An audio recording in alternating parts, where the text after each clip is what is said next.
자, 판례 봅니다. 자, 아주 출제가 많이 되었던 판례죠. 지방세법 84조 1항인데, 자, 지방세에 관한 범칙 행위에 대해서는 조세범 처벌 법령을 준용한다 했어요. 여기서 이 조세범 처벌 법령에는 밑에 조세범 처벌법과 그 부속 하위 법령을 의미한다 했습니다. 이 조세범 처벌 법령 속에 마지막 줄에 특가법을 포함시킬 수 있습니까? 없죠.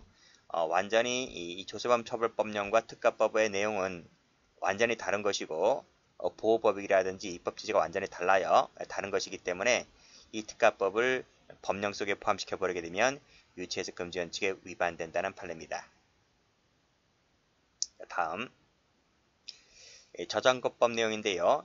이 저작권법에서 문제가 됐던 것이 네 번째 줄 발행인데, 이 발행이라고 하는 것은 저작물, 음반을 공중 수요를 충족시키기 위해서 복제 또는 배포한다 했단 말입니다. 그런데 문제가 된 것은 요 복제, 배포 사이에 있는 중간점인 거예요. 중간점. 이 중간점을 어떻게 해석을 할 것이냐, 이것을 자, 요 중간점을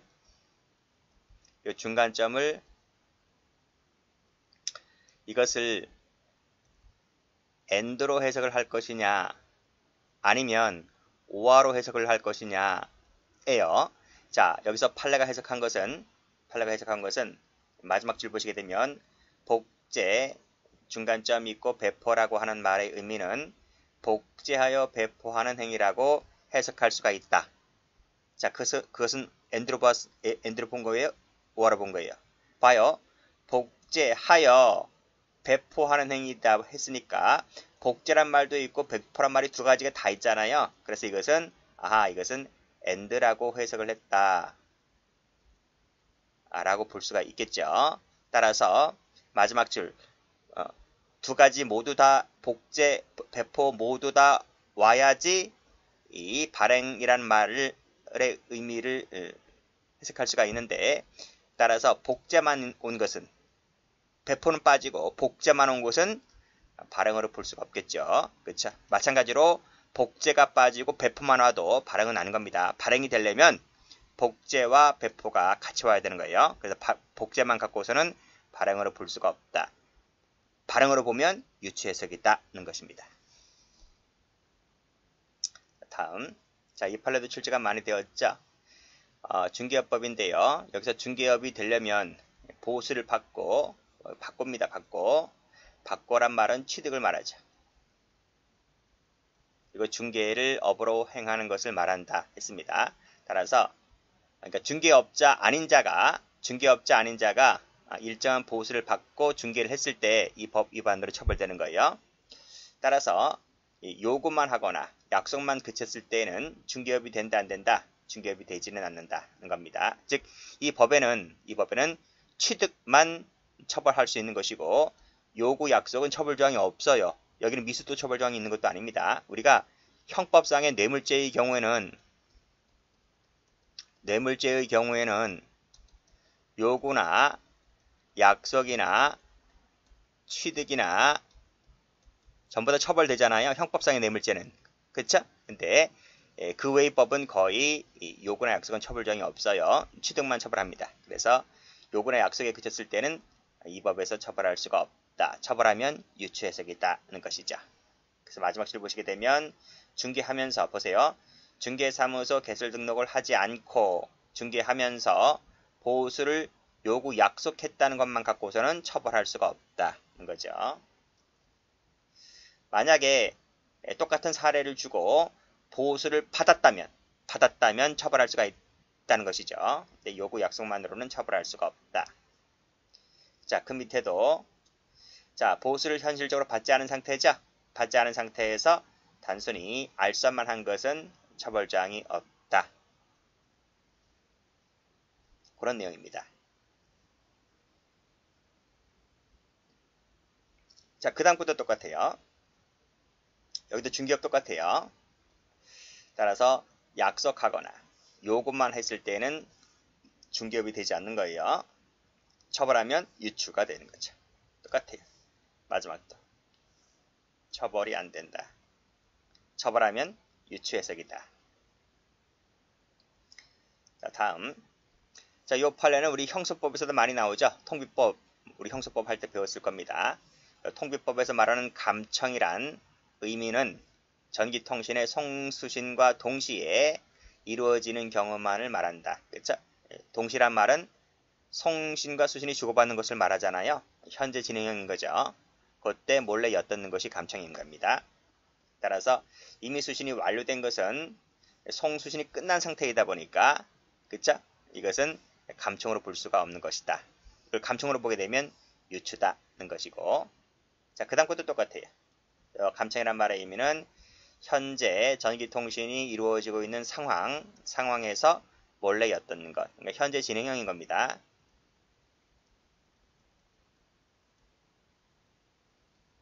따라서 이미 수신이 완료된 상태에서 채택하는 것은 감청이 아니다. 자, 그 다음 것도 통비법입니다. 자, 공개되지 아니한 타인의 대화를 녹음 청취하지 못한다고 했죠. 그쵸? 요 누가 녹음 청취하는 겁니까? 대화에 참여하지 아니한 제3자가 몰래 녹음 청취하게 되면 통비법 위반죄가 되는 거죠.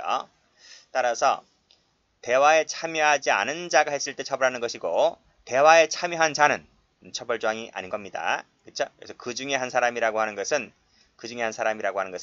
대화에 참가한 자 중에 한 사람인 겁니다. 그래서 이 사람은 처벌할 수가 없다는 것이죠.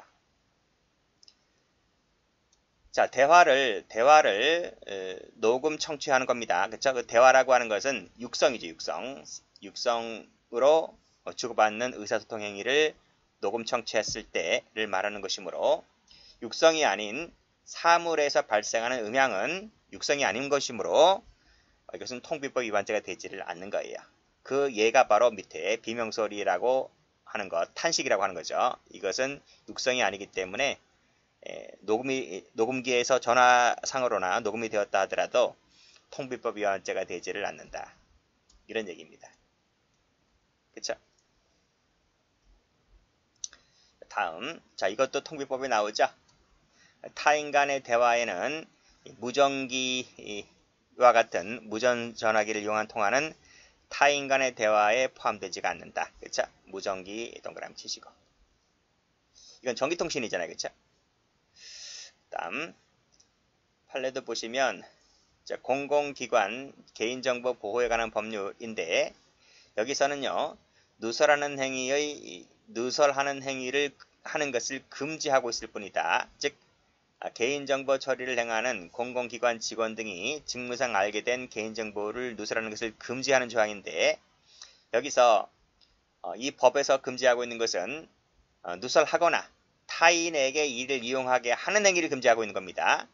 이용하게 하는 뭐뭐하게 하는, 이용하게 하는 행위를 금지하고 있는 것이지, 여기서 이용하는 행위는 금지하고 있지 않습니다. 이것까지 포함시켜버리게 되면 유추해석이다는 것이죠.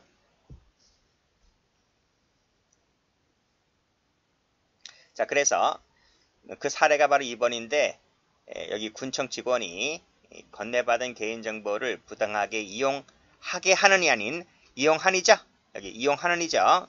이용한 경우에는 뭐뭐하게 하는이 아니었기 때문에 이 법으로 처벌할 수가 없다. 처벌하면 유추다는 것이고. 그래서 우리 지금까지 배우고 있는 유추해석 관련된 판례들은 전부 다 처벌할 수 없는 판례들을 좀 배우고 있는 겁니다. 자, 그 밑에 거. 자, 주민등록법 21조 2항 제3호 요건에 해당하느냐의 부분인데, 이 21조 2항 3호가 되려면 자, 허위의 주민등록번호를 생성하여 뭐뭐뭐뭐뭐 하게 한 자를 처벌하는 조항입니다. 처벌하게 한 조항이지, 이 제목처럼 타인에 의해서 이미 생성된, 누군가에 의해서 이미 생성된 번호를 단순히 사용하는 것만으로는 주민등록법 21조 2항 3호로 처벌할 수가 없다.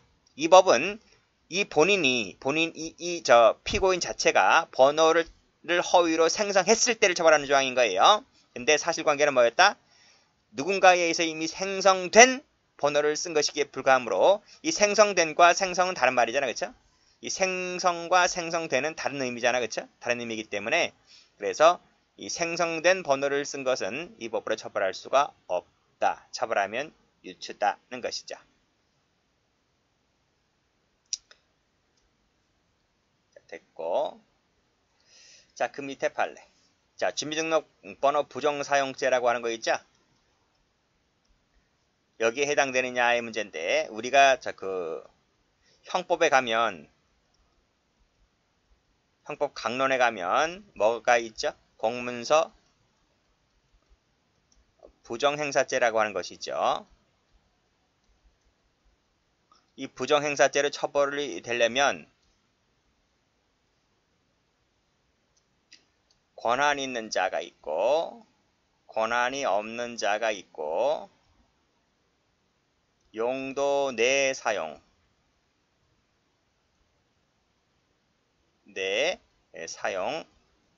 용도 외 사용 이렇게 경우일 수가 있는데 자 여긴 처벌정이 없죠. 즉 권한 있는 자가 용도 내로 사용한 것은 부정사용죄가 안 되죠. 그렇지만 권한 있는 자가 용도 외로 사용했을 때는 죄가 되죠. 또 권한 없는 자가 용도 내로 사용했을 때도 죄가 됩니다. 부정사용죄가. 근데 권한 없는 자가 용도 외로 사용한 것은 죄가 되지 않는다 그래서 그렇죠?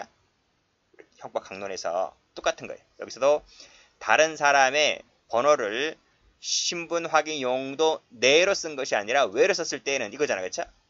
여기서 권한 없는 자가 이 주민등록번호를 용도 외로 쓴 거잖아. 외로 쓴 것이기 때문에 죄가 되지 않는다는 거예요. 그렇죠?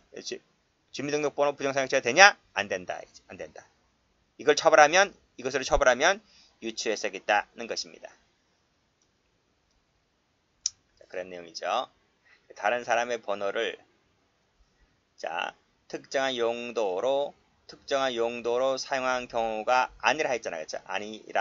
아니라면 이 법률 위반죄가 되지를 않는다. 법률 위반죄가 된다 그러면 그야말로 유추해석한 것이다. 됐고. 자, 다음 판례 볼게요. 자, 식품위생법이 금지하고 있는 식품에 관해서 의약품과 혼동할 우려가 있는 광고를 정의하고 있는데 이 광고가 뭐예요? 광고라고 하는 것은 불특정 다수인에게 물건 파는 거잖아. 그렇죠? 불특정 다수인이 상대방이잖아요. 따라서 특정인에게 판 것은 광고가 아닙니다. 그런 내용이고. 자, 여기서도 이것도 농산물 관련된 얘기죠. 여기도 보면 농산물 품질관리법인데 원산지를 혼동하게 할 우려가 있는 표시를 하는 행위를 금지하고 있습니다. 근데 이 친구가 국내 특산 지역의 수삼과 다른 지역의 수삼으로 만든 홍삼을 주원료로 하여 특정 지역에서 제조한 홍삼 절편의 제품명이나 제조 판매자명의 특정 지역의 명칭을 사용하였는데 요것이 이 원산지를 혼동하게 할 우려가 있는 표시를 하였다고 해서 농산물 품질 관리법 위반죄로 처벌할 수가 있느냐 이런 말이 있어요 없어요? 특정 지역에서 제조한 홍삼 절편의 제조명 등의 명칭을 사용한 것이 혼동하게 할 우려가 있다고 볼 수 있습니까 없습니까? 없다는 거야. 왜 그럴까요? 이게 가공품이기 때문에. 가공품이라고 하는 말은 여기 나와 있습니까? 여기 있잖아. 홍삼 절편이라고. 여기 가공품인 거야. 가공품이기 때문에 가공품은 그 특정 지역에서 제조한 절편의 제조명이나 제조 판매자명의 특정 지역의 명칭을 사용했다 하더라도 괜찮다는 거야.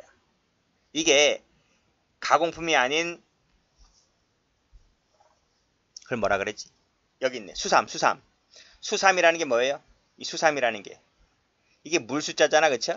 생물 할 때 그러니까 밭에서 바로 뽑은 그 칼로 베면 물이 나오는 거자 있잖아요. 싱싱한 물이 나오잖아. 그게 수삼이야.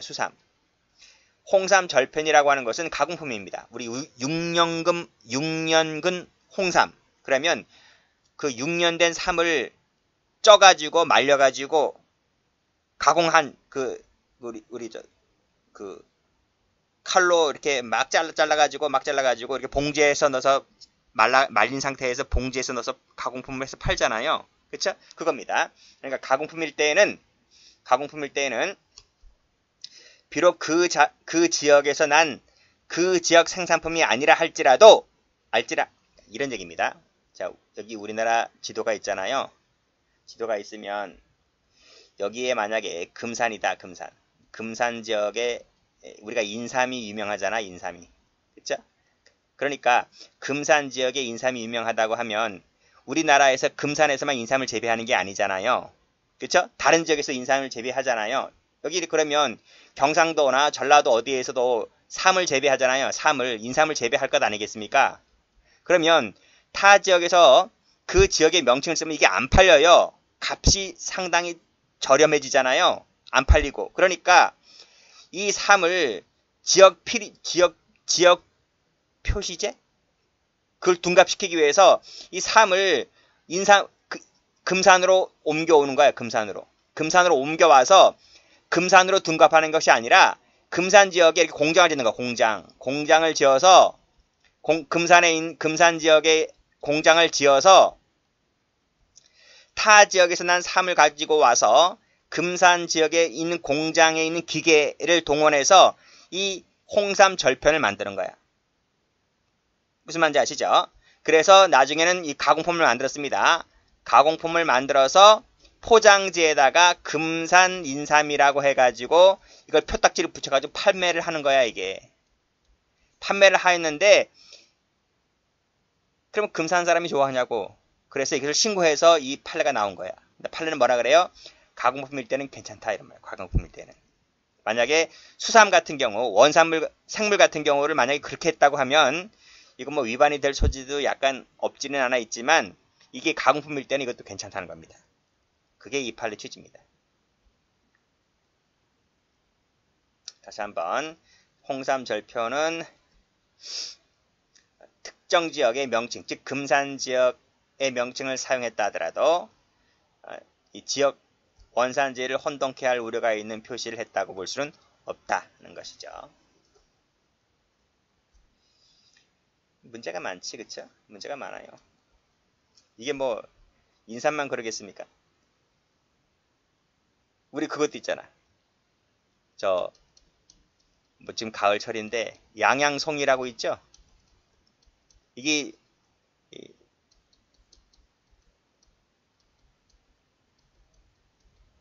여기도 송이가 우리나라에서 가장 비싸잖아요. 그렇죠? 이 외에 타 지역도 여기 우리나라 보면 여기 경상도에서 경상북도죠. 여기서 이 송이가 70% 이상이 송이가 나요. 송이가 나는데 왜 양양송이가 유명하냐면 향이 좋아, 향이 너무 좋아서 너무 향이 좋고 향이 진하고 좋아서 양양송이가 타 지역보다 제품이 좋고 고가입니다. 고가인데 그걸 아니까 이 양양 지역에 이 밑에서 이 경상도나 타 지역에서 난 송이가 양양으로 와요. 양양으로 와서 양양송이로 둔갑해서 팔린단 말이에요. 팔리니까 양양군에서 어떻게 했냐면 양양 사람들이 불만이 많잖아, 그렇죠? 그래서 이 사람들이 이 지역 표시제 해서 양양송이에다가는 띠를 묶어서 양양송이와 타송이를 구별하기 위해서. 그렇다 하더라도 타 지역에 있는 사람들이 양양으로 와서 양양송이를 많이 팔립니다. 뭐 송이만 뿐만 아니고 다른 것들도 다 마찬가지예요. 근데 어쨌든 간에 가공품 같은 경우에는 혼동하게 할 우려가 있는 표시라고 볼 수는 없다라고 봤습니다. 자, 요것도 한번 볼게요. 자, 이거는 횡성지 횡성에 있는 손대. 자, 보세요. 우리가 횡성 한우가 유명하죠. 횡성 한우가 유명합니다.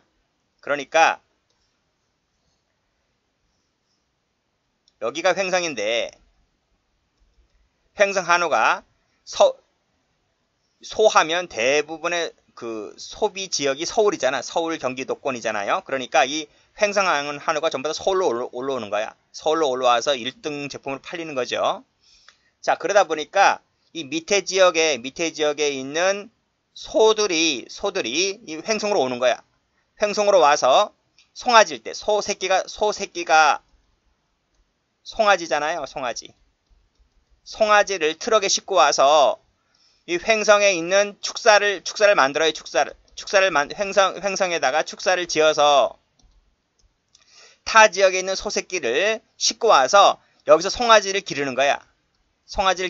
길러서 1년 있다가 1년에서 2년 있다가 파는 거지. 도축하는 거예요. 도축을 해서 이것을 횡성한우라고 해서 판매를 하는 겁니다. 이것이 그 횡성군 뭡니까? 축산업 거기서 걸린 거야. 적발된 거야. 적발되어서 대법원 판례까지 갔는데 대법원에서 뭐라 그런지 아세요?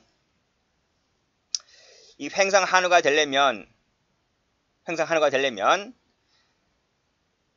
도대체 최소 몇 개월에서 몇 년 동안 횡성 지역에서 길러졌는지에 관련된 법령 규정이 없다는 거야. 법령 규정이 없기 때문에 따라서 여기 2개월 미만 동안 횡성에서 생활을 했다 하더라도 비록 이 소는 횡성소가 아닙니다. 타 지역 소라 할지라도 횡성 지역에 와서 2개월 미만 있다가 도축된 경우라 할지라도 그 당시에는 어느 정도 기간 사육되면 그 횡성한우라는 원산지 표시를 할 수 있는지에 대하여 아무런 규정이 없기 때문에 단기간 사육된 것이라 할지라도 비록 횡성한우라는 지리적 표시를 썼다 할지라도 원산지 표시 규정 위반이 아니라는 겁니다. 그래서 이것이 이 판례가 또 나오자마자 문제가 됐던 거죠. 그러니까 법에 어느 정도 기간까지 사육되면 원산지로 할 수 있는 규정이 있다면 그 규정을 따르면 될 것인데 그 규정을 법에 마련해 놓고 있지 않았기 때문에 뭐 단기간이라 했죠. 그것이 뭐 1개월이든 2개월이든 3개월이든 잠시 횡성에 와서 한두 달 지나다 보면 그것이 횡성한우라고 표시를 했다 하더라도 이 법령 위반이 아니다는 대법원 판례입니다.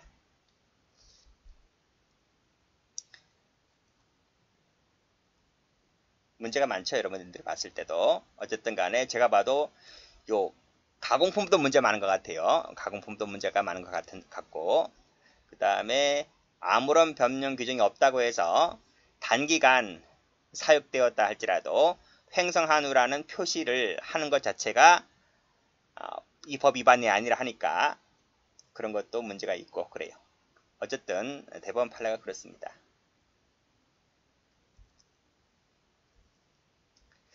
이런 판례가 나왔다 하면, 그쵸? 요 횡성한우 판례가 나왔다고 하면, 바로 이제 농산물품질관리법이 개정이 되어서, 이 법령 규정을 마련해 놔야겠는데, 지금 이 판례가 나온 지 10년이 넘었습니다. 10년이 지났는데, 제가 뭐 찾아보진 않았는데, 어떻게 바뀌었는지 모르겠어요. 그냥, 법 개정이 이루어졌는지, 아니면, 법령 개정이 되어서, 좀 취지에 맞게끔 개정이 되었으면 좋겠는데 아직 제가 보진 않았습니다. 어쨌든 판례는 그렇습니다. 자, 하나 더 보죠. 자, 이건 유명한 판례죠. 땅콩 회항 사건 아시죠? 자, 항공기가 지상에서 이동하는 경로가 항로에 해당될 수 있을까? 판례는 항로가 아니라는 거죠. 지상에서 이동하는 것은 항로가 되지 않는다는 대법원 판례입니다. 이 누구 때 나왔지? 문재인 정부 때 나온 거죠. 문재인 정부 때 그 김명수 대법관이죠. 대법원장. 그때 나온 판례입니다.